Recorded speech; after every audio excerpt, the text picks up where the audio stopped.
สียแต่นอนลายใจเลยเบ้าน้ำนองอะไร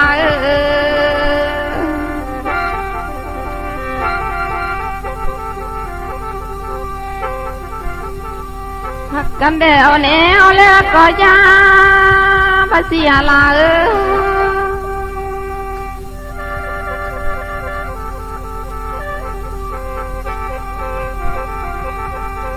ก็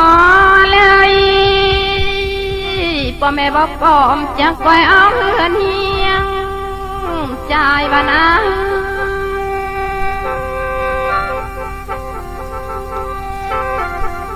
พ่อแม่เฮาว่าเปียงอะไร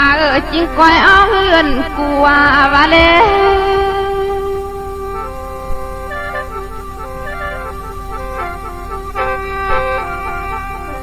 ก็เลยหักน้องน้อง